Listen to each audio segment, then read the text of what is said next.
Good morning, ladies and gentlemen. I am Ian Cardozo, Major General Ian Cardozo of the 5th Gurkha Rifles Frontier Force. Much has already been written about leadership, both civil and military, but I would like to emphasize that there is no calling other than the armed forces where a leader has the difficult task of taking his subordinates on missions where both the leader and the led are faced with the possibility of never coming back alive. This is something that the Indian Army faces day in and day out in various situations in our borders, particularly in war. Whereas there may be various factors that are responsible for success in war, the chief factor is leadership. There are many qualities of character that make a good leader, but what is critically important is personal example. The Indian officer leads from the front. He does not say, "Go on, I'm following you." Instead, he puts himself in front, facing maximum danger, and says, "Follow me." As a consequence, percentage-wise, it is the officers who take the highest casualties.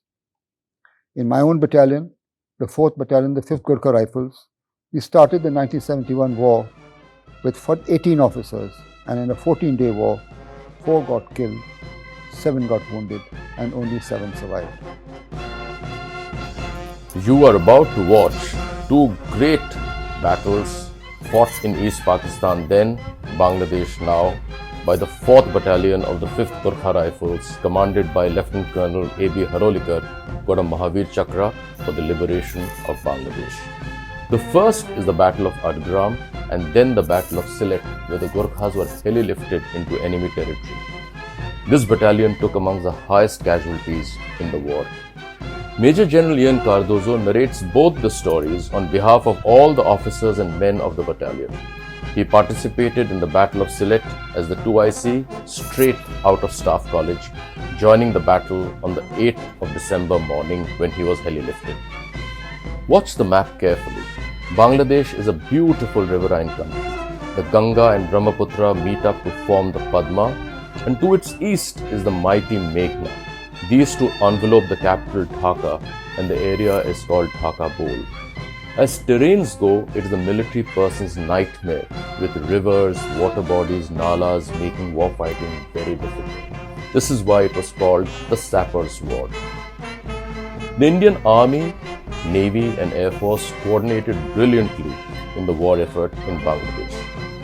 This episode is pivoted around the 4 Corps, which was in the east of the river Meghna, commanded by the legendary Corps Commander Lieutenant General Sagat Singh, and his Div Commander of the 8th Div was Major General, later General-in-Chief of Army Staff, General Krishna Rao, who was responsible for the capture of Sylhet. This was supported by the Zulu force of the Mukti Bahini under Major Ziaur Rahman, who later became the President of Bangladesh. I would like to tell you the story of the Battle of Atgram. This was an objective about 16 kilometers inside East Pakistan, and we were tasked to capture this feature. We came with a division which did not have artillery, and we did not carry mortars and machine guns. And when we got to the outskirts of this objective, we were told that the Corps Commander wanted the objective to be captured by tonight. The CO spoke back and said, "I'm sorry, I don't have artillery to support this attack. I don't have mortars. I don't have machine guns." Then the brigade commander said, "Then what do you want?" So he said, "I want 2 days for recce." And in that recce, we jittered the Pakistani post. They fired. We came to know where their rounds were landing, mortars and artillery, the fixed lines of the MMGs and the LMGs. We probed the minefields, and we had Mukti Bahini boys with us, and we made them shout their war cry, "Joy Bangla." As soon as the Pakistanis heard this, they opened up, and we came to know exactly where their position was. The next night, we did the same thing, and they repeated their performance, and we got to know exactly where their positions were. And so, we launched that night, third night, we launched the last Khukri attack in modern military history. That night, when we reached the objective, the call of Ayo Gorkhali pulverized the enemy defenses, and in the moonlight, the Khukris chopped off many heads rolled, and the enemy realized that they should not meddle with the Gurkhas, because if they did, they will lose their heads. And so, this objective was captured. Normally, you require a strength of 3-1 to capture an objective. It was 1-1, that too without artillery fire. And the word went round to the other battalions and other units of the Pakistan Army that don't meddle with the Gurkhas, you're liable to lose your head. So what is it that makes the Indian Army officers and soldiers do what they do and achieve success? It is firstly because they do what they love. Secondly, they love what they do. Secondly, they're not afraid. And lastly, they don't give up. And after this, the corps commander, who was himself from the 3rd Gurkhas, said, the Gurkhas have done well, send them to capture Gazipur. And we captured Gazipur at great cost. By now, we had lost 3 officers and 4 officers wounded. The CO now felt that perhaps now we will get a breather. But the corps commander, General Sagat Singh, was wanting to be the first in Dhaka. And he said, I need to jump across the river to capture Sylhet, an airfield, so that I can easily approach Dhaka. And he said, send the Gurkhas. So once again, we were told that you are going to capture Sylhet. And we considered it an honor, because it was the Indian Army's first heliborne attack, and the honor was given to the 4th Battalion, the 5th Gurkhas. But as I said earlier, we were told that the link-up would take place in 48 hours. Based on this, the CO said, if we are going to be linked up in 48 hours, we do not need to carry food and water. We will just take a handful of shakarpara, water in the water bottle. We will not take blankets. Instead, we will carry more grenades and ammunition. And that's what we did. But unfortunately, the link-up did not take place for 8 days and 8 nights. We fought an overwhelming enemy. We were told there were just 200 irregulars at Sylhet, because the brigade, 202 brigade, had gone for the defense of Dhaka, but they had not moved. General Niazi, the Eastern Army commander of Pakistan, decided to fight at Sylhet rather than at Dhaka. And so he sent one more brigade, 313 brigade, and there was the garrison at Dhaka. When finally the Pakistanis surrendered, they were shocked to learn that we were only half a battalion. Our strength at the beginning of the battle was 684, and at the end of the battle it was 652. But what probably saved us was the British Broadcasting Corporation. At that time, there were 3 broadcasting companies: BBC, All India Radio, and Pakistan. Nobody believed Pakistan Radio, even the Pakistanis themselves. All India Radio was always 24 hours late because they had to get clearance from Army headquarters. But the BBC had their war correspondents with our men, reporting actuals day by day. And everybody believed BBC. But BBC made a mistake. Instead of saying a battalion of Gurkhas has landed at Sylhet, they said a brigade of Gurkhas has landed at Sylhet.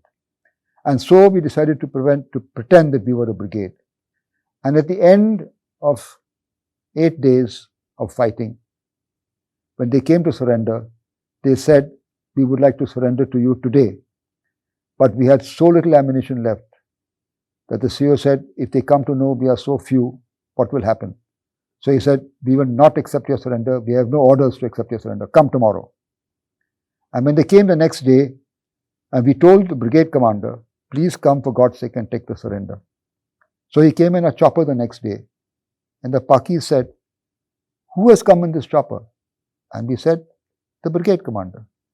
Then they said, is there not a brigade here? He said, no. Then they said, what is here? He said, only half a battalion.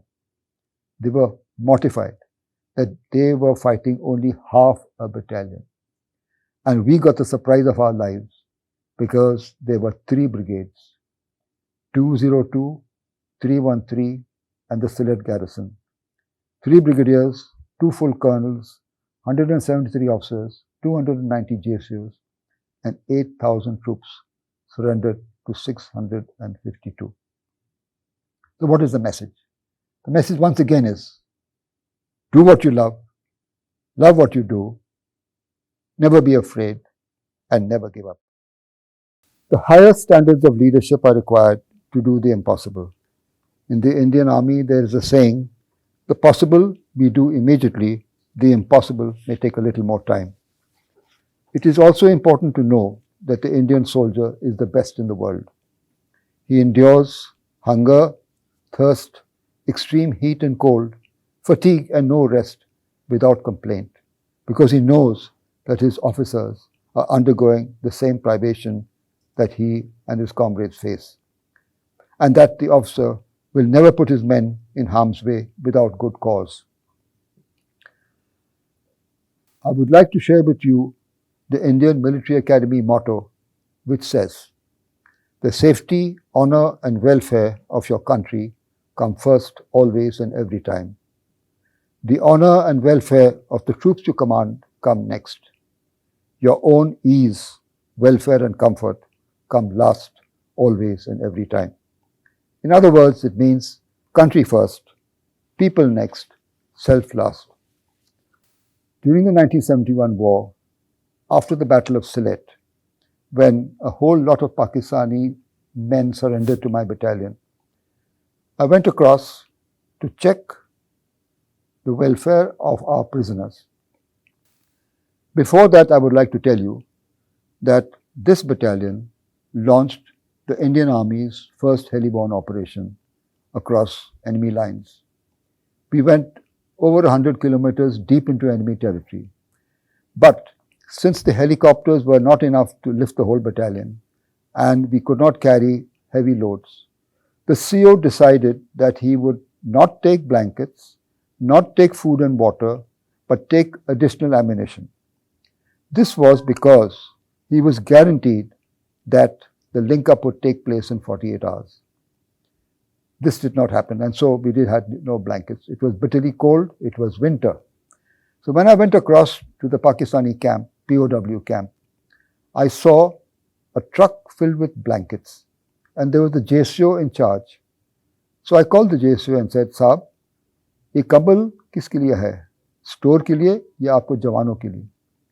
And he said, Sir, ये store के लिए है, which means that they are meant for the quartermaster's store.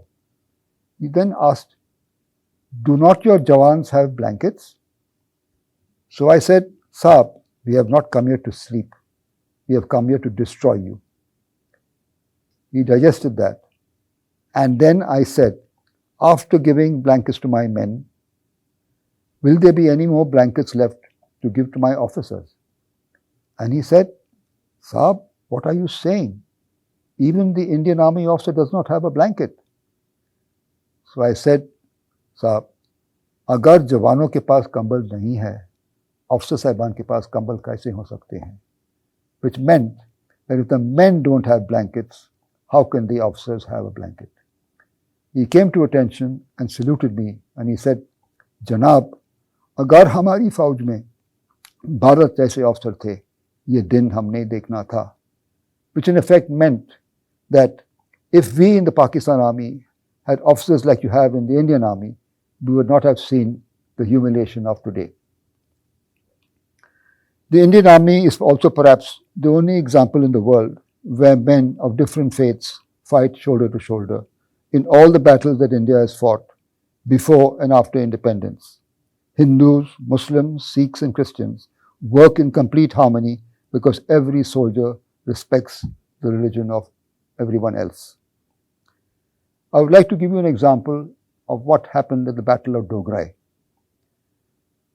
In the 1965 war, when Pakistan came close to capturing Aknur, we had a very brave Prime Minister, Lal Bahadur Shastri, who took an outstanding decision to open the second front.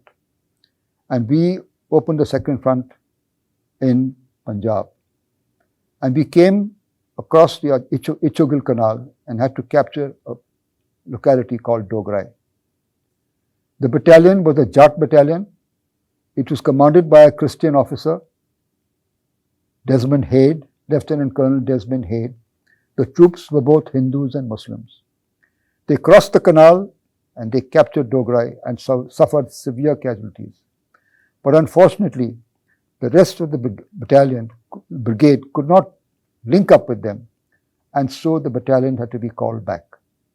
They took this as an insult.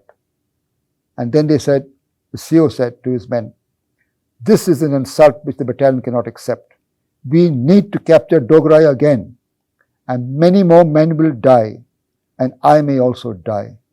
But if I die, you will carry my body to Dograi, because I want to be with you tomorrow morning after Dograi has been captured." And then he asked, "Where will we be tomorrow morning?" And the whole battalion roared, "Dograi." And they not only captured Dograi, but they went to the outskirts of Lahore. So this is what the Indian Army is all about. Unity in diversity. Caste, creed do not matter. What matters is that we are together fighting shoulder to shoulder for the country. Bonding of officers and men starts in units right from the time that they join their respective units. The unit in which I was commissioned, the 1st Battalion, the 5th Gurkha Rifles, was in Assam, in what is then called Nifa. 5 generations of soldiers were in that battalion, and bonding between unit and family was considered to be very important. After a year in that battalion, I asked for leave, and they said, "Your leave is sanctioned." And I come from Bombay, and I said, "Can I have my warrant to go to Bombay?" And they said, "No, your leave is sanctioned, but you're not going home. You're going to Nepal." And then my company 2IC sat with me with a sketch of the area from where our men are recruited. And he said, "This Johnny," we call Jawans Johnny in Gorkhas, "this Johnny is going on leave. You will stay with him for 3 days. And after that, he will pass you on to the next family and the next family." And thus 2 months passed in Nepal, where I got to know the men, their wives, their children, their fathers, their grandfathers, the mothers, the grandmothers. And I learnt the history of the unit and the battles fought in faraway lands in Europe, Asia, and Africa. And the history of the battalion came alive. I learnt their customs, the songs, the dances, the dialects, the difficulties that they face. And when I came back to my battalion, I knew every Jawan, not only by his name and number, but his wife, his children, and his families. I would die for them, and so would they would do for me. This is what bonds men and families and regiments in the Indian Army.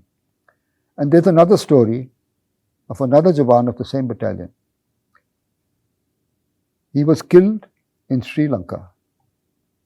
And whereas we had this custom of officers, young officers, going to the homes of their men, we have another custom by which when a man dies in battle, everyone from the CO down to the junior-most rifleman surrender 1 day's salary. And this money is collected and sent to the widow or the mother of the boy, depending upon whether he is married or not, so that they have some money to go by till the pension arrives. And Mir Bahadur was killed in Sri Lanka. I had visited his home when I went there on my first leave. And I knew his mother and father. So after he died, money was collected and a JCO was sent to give the money to the boy's mother. The village is on the Nepal-Tibet border. And when this JCO was climbing up to the villagers who met him on the way asked him, "Where are you going?" So he said, "I am going to Havildar Jagbahadur's house." He said, "Oh, how do you know that he died? So he said, I did not know that he died. He said, no, he died 11 days ago. And the JSO thought and wondered whether it was the same day that both father and son died. And he reached the house of his mother. She was sitting in the sun, and she said, Bhim Bahadur Sahab, how has the CO come to know that my husband has died? You are so far away in Sri Lanka. And he told her, Mataji, mother, I am sorry. We did not know that your husband has died. But I am sorry to tell you that we've also lost your son. Mir Bahadur has died also. Gurkha women, don't wail and weep. She sat down and tears rolled down her cheeks. And she said, how did he die? I hope he died a good death, a good soldier's death. And he said, yes, ma'am. And he told her the story of what Mir Bahadur had done. He had done a wonderful job. And then the second son came from the jungle carrying wood. And he saw the JSO and he put the wood down and he came and said, Sahab, what news have you brought for us? And the mother said, Nar Bahadur, go inside and make him a cup of tea. I will tell you. And when the Nar Bahadur came back, she told him, Nar Bahadur, Bhim Bahadur Sahab has brought sad news. Your brother is no more. But you know what your father wanted, that the bond between the family and the regiment must not be broken. Therefore, you will now go and replace your brother. And he said, Mother, but what will happen to you? And she said, don't worry about me. I have survived when your father was away, and I will continue to survive. Go and join the battalion. And Nar Bahadur has joined the battalion. He's a Havaldar now, and he has a son. And we are waiting for him to be the fourth generation of the 1st Battalion, the 5th Gorkha Rifles.